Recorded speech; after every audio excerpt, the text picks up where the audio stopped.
መልእኽቲ ጾም 4-2018 ብግእዝ 2026 ብፈረንጂ ጾም ትፈውስ ቁስለ ነፍስ ክቡራትን ክቡራንን ምእመናን ክርስቶስ ካህናት ቆመሳት ሰውፊ ህይወትን ካብ እግዚአብሔር አቦናን ካብ ጎይታና ኢየሱስ ክርስቶስ ጸጋን ሰላምን ምሳኻትኩም ይኹን እንሆም በአር ዓብ ጾም ንጅምራለና ቅድስት ቤተ ክርስቲያን ደቃ መንፈሳዊ ኃይሊ ክንለብስ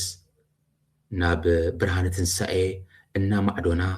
መንፈሳዊ ጉዕዞ ክንጓዓዝ ሕማማትን ስቃያትን ጎይታና ኢየሱስ ክርስቶስ ክንሓስብ ብቁስሊ ኢየሱስ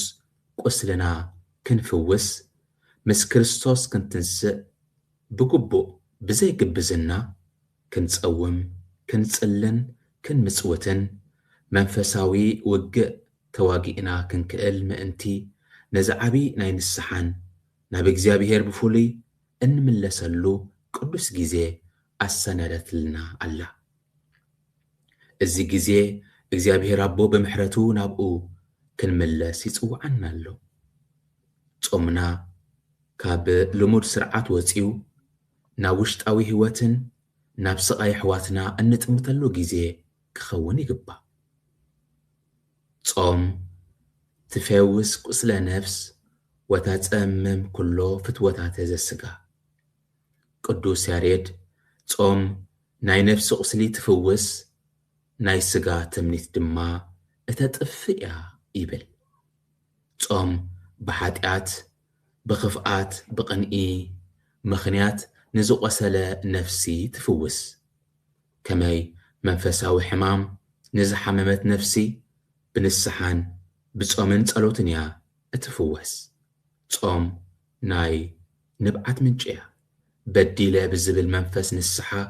እንክግበር ዝቆሰለት ነፍሲ ትፍወስ ወታጸምም ኩሎ ፍትወታተ ዘስጋ ናይ ስጋ ትምኒት እተጥፍያ ስጋ ናብ ዘይተደለየ ትምኒት ስስዕቲ ዝሙት ትዕቢት ቅንኢ ቁጥዓ ባእሲ ገዛእ ርእስኻ ምፍታው ምፍልላይ ጽልኢ ወዘተ ትዝምብል በዚ ምኽንያት ጾም ንስጋ ልጓም ኮይና ትቆጻጸራ ነፍሲ ኣብ ልዕሊ ስጋ ከም ትስልጥን ትገብር ስጋ ንሓጢአት ዝነበሮ ጉልበት የዳኽሞ ብመንፈስ ከም ንብርትዕን ብፈተና ከይንሽነፍ ሓይሊ ትበና ኩሉ ጊዜ ጾም ብፍቕሪ ዝግበር ስለ ዝኾነ ብፍቕሪ ክንግዛእ ከለና ካብ ፍትወት ወይ ትምኒት ስጋ ሓራ ንወፅእ ገላትያ 5:13-21 ንእግዚአብሔር ምእንቲ ርእሱ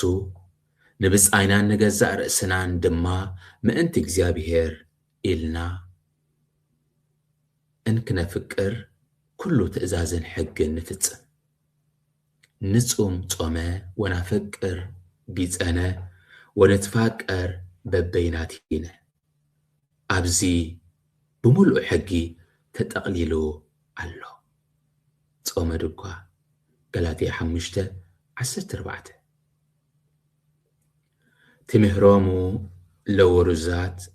ለወራዙት ጽሙና ኣብ ንእስነት ዕድመን ዘለዉ ስቕታ ገዛእ ርእስኻ ምግታእ ወይ ንእግዚአብሔር ምፍራሕ ተስተምህሮም እያ ንእስነት ዕዳ እዩ ከም ዝበሃል ሓይሊ ድልየት ታህዋኽ ስምዒታዊ ምዃን ዝረአየሉ ጊዜ ስለ ዝኾነ ስምዒቱ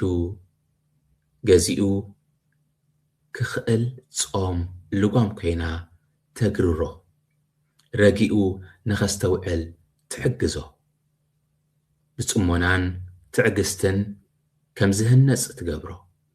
ንእግዚአብሔር ምፍራሕ ናይ ጥበብ መጀመርያ ምዃኑ ተረዲኡ ብምስትውዓል ከም ዝነብር ትገብሮ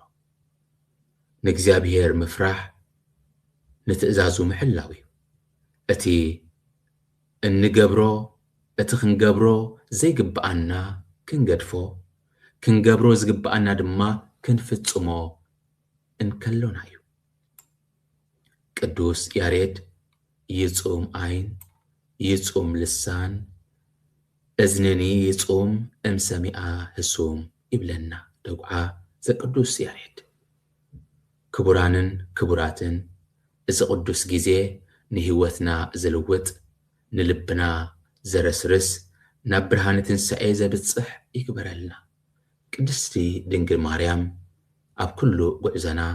ብኣማላድነታ ተሰንየና። ፍሉይ መደባት ኣብ ጾም 40 ቀዳማይ መጀመርያ ዓርቢ ናይ ጾም 40 ሰሙን ዘወረደ ዕለት 20 ወርሒ 2 2026 ናይ ሙሉእ መዓልቲ ጾምን ጸሎትን ክንምድብ። ካልኣይ ኣብ ጾም 40 ዘለዋ ነፍሲ ወከፍ ዓርቢ ናይ ምሕረት ስራሓት ክንምድብ። ንደኻታት ምርዳእ፣ ንሕሙማት ምብጻሕ፣ ንሕዙናት ምጽንናዕ፣ ንጡምያት ምዕንጋል፣ ንዕሩቓት ምልባስ፣ ንእሱራት ምብጻሕ፣ ንዝተቐየሙን ዝተባእሱን ዕርቅን ሰላምን ከም ዝወርዶም ክንገብር ወዘተ። ሳልሳይ ጸሎት መለከታዊ ምሕረት ኩሉ ጊዜ ሰዓት 3 ክነብጽሕ። ራብዓይ ኣብ ጊዜ ጾም 40 ብውሕዱ ክሳብ ፋዱስ ክንጸውም ይግባእ። ሓሙሻይ 24 ሰዓት ምስ ጐይታ ስግደት ቅዱስ ቁርባንን መደብ ንስሓን ዓርቢ ዕለት 13 መጋቢት በቅዳሴ ጀሚርና ቀዳም 14 መጋቢት በቅዳሴ ንውድእ። 4 መጋቢት ክሳብ 5 መጋቢት 2018 ብግእዝ ናይ ኣስተንትኖ መሪሕ ቃል ብክርስቶስ ኩልና ሓደ ኢና። ብክርስቶስ ኩልና ሓደ ኢና። ገላትያ 3:28 ኩሉ ክብሪ ንእግዚአብሔር ይኹን። ብፁዕ አቡነ ፍቅረ ማርያም ሓጎስ ጳጳስ ዘመንበረ ሰገነይቲ